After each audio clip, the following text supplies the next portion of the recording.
Well, first, fired, then ordered to be temporarily rehired. As federal workers living in Maryland navigate the confusion, our Republicans and Democrats at the state and federal level are responding to these developments from Washington. Hi, everyone. I'm Jason Newton. Welcome to this edition of 11 TV Hill. A busy week in Washington and here in Maryland. This past week, two judges blocked the Trump administration's mass firings of federal workers. The rule impacts departments from agriculture to defense and veterans affairs.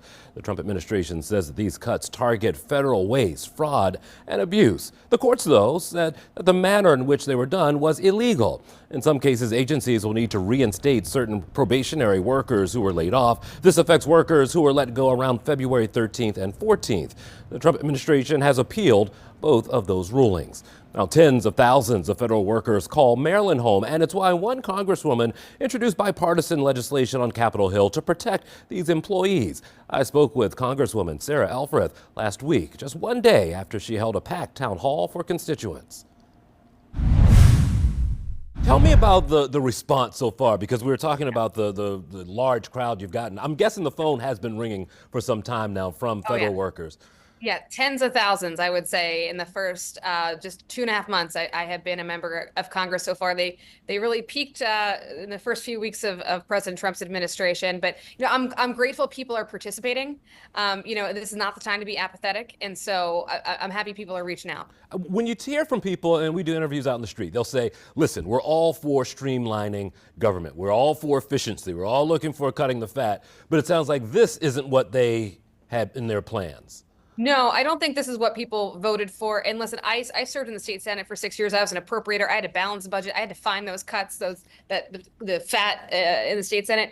That's not what's happening right now. And if we were serious about that, which I am, I don't think the president would have fired the inspectors general across departments and agencies, whose sole job it is to root out waste, fraud, and abuse in these departments, in these agencies. They're the front line of that. And so not having those folks in place scares me a little bit.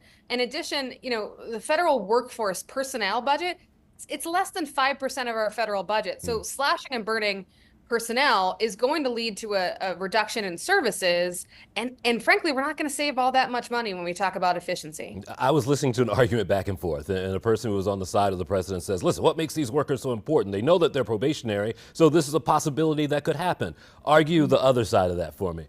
Sure. Well, I think let's just break down the probationary status just for a minute. That means that people are new to their federal job. It does not mean they're necessarily fresh out of college. Some folks were interns or had part-time jobs in the federal government before they years worth of work and got their dream job permanently. But so they're early career folks. But we have a lot of mid-career folks who they did so well at their job, they got a promotion and they started their probationary clock new with that promotion. Now you hear, and I've heard from many who have stellar performance reviews. And so this notion that they were fired because of poor performance, I mean, it's just laughable.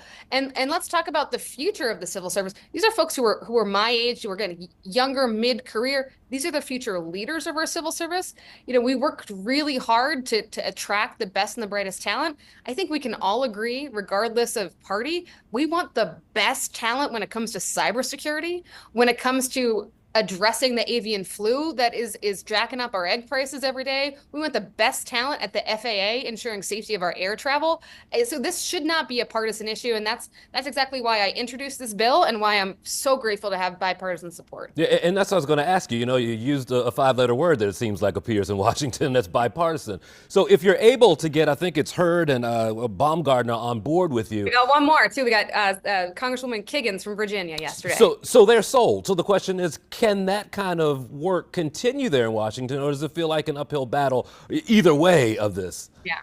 And listen, this bill, the Protect Our Probationary Employees Act, it's simple. It says that if folks were fired because of that probationary status, again, not because of their performance, and they are reinstated because a mistake has been made, and Elon Musk has admitted to mistakes have been made in firing because they moved far too quickly, or they're reinstated because of the courts, and they choose to come back to public service. It just says that we're going to respect the time that they put into their work. I have a constituent who was one day away from ending his probationary status. If he wants to come back and is reinstated, we shouldn't say, screw the time that you put in you got to start anew. We need to respect that clock. So it's a simple bill, but it can and will have a meaningful impact for a lot of my constituents, and an impact for constituents in red districts as well. And that's the message I've been literally physically across the aisle. If folks ever want to watch C-SPAN while we're on the floor, you're going to see me across the aisle talking about this and how it's relevant to my colleagues' districts in red parts of the country. And I'm not going to stop. I have three. I want as many as I can get, and it's an ongoing effort to bring folks over to this argument. About 30 seconds left. If you have advice for a federal worker who's dealing with this right now,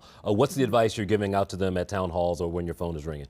Yeah, stay optimistic. Thank you for your service. I know you're not hearing that from the White House right now, but I appreciate it. We recognize the value you bring to the American public. And you can also visit our website. We have a resource guide for not just federal employees, but anybody who's been impacted by this administration's policies. Please reach out to our office. I'm here to work for you. All right, Congresswoman, thank you so much. We appreciate it. Yeah. And with potentially more federal workers looking for jobs, Baltimore City holding a hiring fair this week. That fair takes place this Thursday at the New Psalmist Baptist Church. The fair runs from 10 to 2. This fair is specifically for federal workers looking to transition their careers.